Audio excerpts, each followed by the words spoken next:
Mr. Wishart. And as always, it is an absolute pleasure to follow the honourable gentleman. And if an example of his taking back control with the parliamentary party is a spat between him and the member, honourable member for West Dorset on Tudor history, I say we can't get enough of this. Yeah. but I like this innovation, Mr. Speaker. Well, the DEFRA secretary from a sedentary position invites me to consider the Stuarts. And if we were to go down that particular route and define a period in history where the Scots had precedence in terms of how this country was governed, then he couldn't give a better example than that. I'm sure the honourable gentleman from North East Somerset would agree with that fully. But I like this. I think this is a good innovation. It's a creative way to be looking at how we do our business. As an example, at last, of this House taking back control. And what surprises me more than anything else is that those who called the loudest and biggest clarion calls for this place to take back control are those that have the biggest problem with the House actually doing that very thing. And it's really strange to see the honourable gentlemen, and I see them all in their places getting ready in order to try and make sure that this is defeated and it's once again returned to the hands of the executive. Now, I'm familiar with the honourable gentleman's speech, and I've heard it before when he makes the right of the authority of the executive over the legislature. And in terms of the constitution of this place, he is absolutely right. But where we are is in totally uncharted territory, where in a hung parliament we've got to look for these constitutional novelties. And this is something that should be congratulated. The way that this has been engineered and designed by the right honourable member for North East Dorset is almost elegant in the way that its purpose has been defined. We have this opportunity to do this. It's an opportunity the government could have given us, and they chose not to do that. And so to complain about the fact that it's been up to the House in order to do this is something I think is very, very churlish. And talking about churlish, I have to say to the Leader of the House, I found her speech both petulant and irritable in her response to this. I thought she was totally ungracious about the way that this House has decided to do its business. It's what the House has decided. And the fact that this government is now going to vote against this business motion, I find almost astonishing. They had an opportunity to lay on a member, and why they chose not to do that, I cannot understand. I will give way, of course. I thank my honourable friend for giving way. He says that it's great that the House is doing this now, but should this not have been done about 2 years ago, after the Prime Minister said she would consult across the House and consult across the UK to agree a plan before going Europe, and she did exactly the opposite. My honourable friend is entirely, utterly right. Of course that's the case. This government had the opportunity to reach out, to try and decide and try and determine what this House wanted in terms of how it was wanting to progress this whole issue of Brexit. It chose not to do that. And it spent the last 2 years talking to itself, trying to persuade recalcitrant backbenchers to back a deal that they no longer favour, talking in the DUP at great expense in order to ensure that they can secure their support. It's 2 wasted years, and it's absolutely right, therefore, that this House does take back control and presents this motion in front of us today. Yes, of course, I do understand the concerns that some colleagues have raised today about the precedent, and as the member for North East Somerset said, what would happen if the tables were turned. But does my honourable friend agree with me that to that extent the genie is out of the bottle?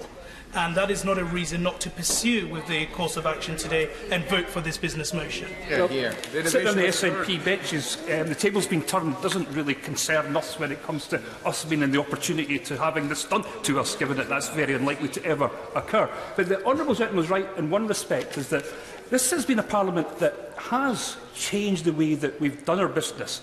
I remember the last change to standing orders, and I'm sure I'm right in this, and the honourable gentleman will correct me, was when we introduced English votes for English laws. That's the last time that standing orders of this House was changed, much to the detriment of Scottish members of Parliament, who all of a sudden found themselves as a different class of member to this House than other members across the House.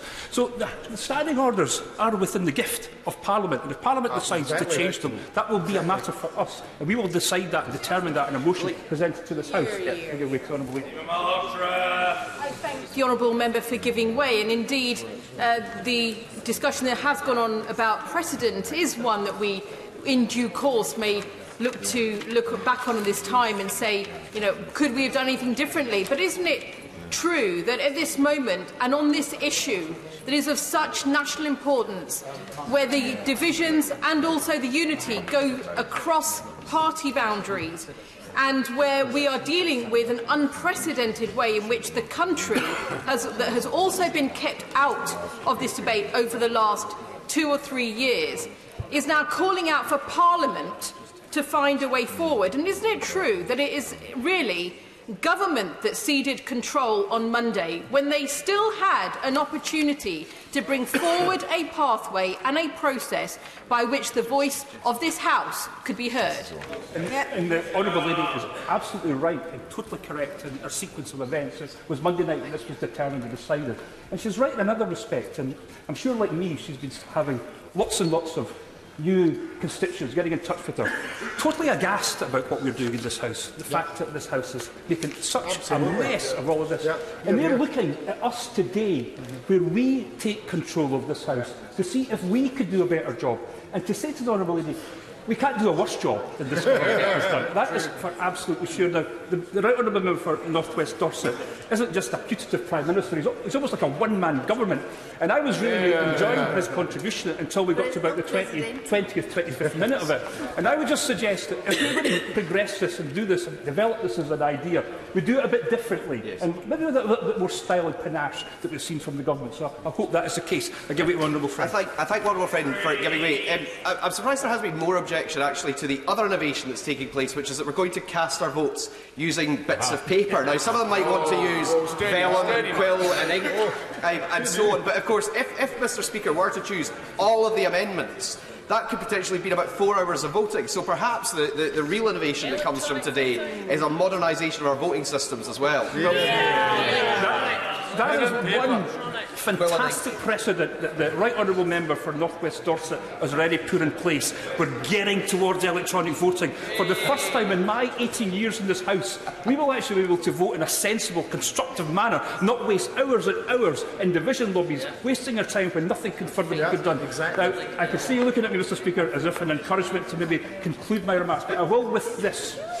I am almost certain, and I listen very carefully to the Leader of the House on morning radio, as I always do, and listen very keenly and attentively. I got the impression that this government are not in the least bit interested in what this House passes today in terms of its indicative votes. I've got no reason to believe for 1 minute that they are going to totally reject contemptuously and now traditionally what this House decides. I'll give way for a last time to the Honourable Gentleman for giving way and coming back to his Honourable Friend's point, my Honourable Friend's point. What I find is incredible, and I've reflected on this over the last 2 or 3 years. Before the Prime Minister activated Article 50, you would have thought logic would have told her to get all the interested parties together to find a way forward. Now, 2 years down the road, the government still doesn't have a plan B. This is incredible, to say the least. I describe the government's approach to Brexit as chaotic and clueless, and there's nothing which will ever distract me from that particular principle when it comes to the way that they're prosecuting this Brexit, which has just been such an utter disaster. I will give it for the Honourable Gentleman our lifetime.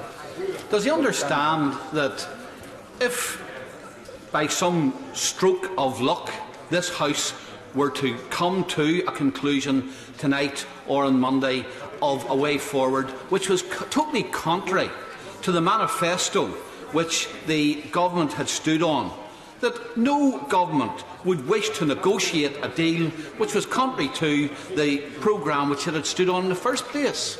I don't think the Right Honourable Gentleman is really keeping up about what's happening today in this innovation about the House determining the process and deciding. And that should be done without any due concern to what's been said and done before. This is our chance, for goodness sake. This is our moment to make sure that we make a decisive outcome which should be respected by this government. And I really hope that Leader House reconsiders her approach to these indicative votes. And I encourage the Right Honourable Member for North West Dorset to continue in his approach to come to a solution which can clearly demonstrate the will of the House when it comes to this. And at that point, the government must therefore accept it. I feel, Mr Speaker, that this is a good day for Parliament. This is a good day for this House. We can't make a worse job of it than this government has already done. I hope that the government listen very carefully to what has been said here today, and we will support this motion this afternoon.